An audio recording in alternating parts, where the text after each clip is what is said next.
When Toho made another Godzilla movie involving Mechagodzilla, you would think they would call it Godzilla vs. Mechagodzilla 3, but they made a wise decision and called it Godzilla against Mechagodzilla. The Global Defense Forces find the bones of the first Godzilla and decide to bring it back to life into a Mechagodzilla. It works at fighting Godzilla, but it remembers who it once was and goes on a rampage. I actually thought this was definitely one of the better of the third series when it came to its plot and its use of miniatures. Sadly, it spends too much time on the human subplot, and there could have been more of that time invested on showing some cool fight scenes. The one part that stands out to me is when Godzilla makes his face. I'm surprised this hasn't become a meme yet. I give Godzilla against Mechagodzilla 2.5 stars out of 4. Mechagodzilla would return in Godzilla Tokyo SOS. Godzilla Tokyo SOS takes place in the timeline of Mothra. The same guy from Mothra is visited by the fairies to warn him about the world being destroyed if they don't get rid of Mechagodzilla. But they can't because it's their only defense against Godzilla.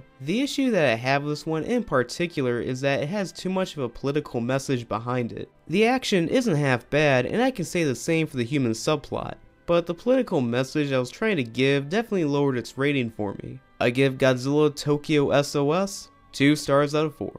By the next year, it was Godzilla's 50th anniversary and Toho decided to end the third series with a bang. Godzilla Final Wars would be one epic monster fight that we would never forget. Taking place in yet another universe, Earth is visited by aliens who travel in what looks like Spaceship Earth from Epcot.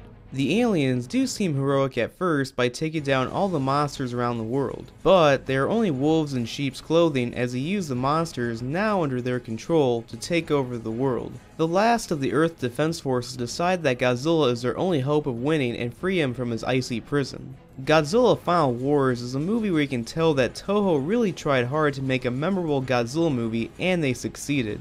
One thing they did get right was the human subplot, which I thought was usually pretty forgettable in the series. But let's talk about the true star of this movie. Godzilla's suit is probably my favorite because it's sort of nostalgic but modern at the same time. What I like most about this Godzilla is that the aliens just keep throwing monsters at him and he just keeps knocking them down. The climax is one of the best in any Godzilla movie, the choreography is impressive, and I felt like I was watching a good Godzilla movie for the first time in a while. It's kind of a loose remake of Destroy All Monsters, but both are good in their own way.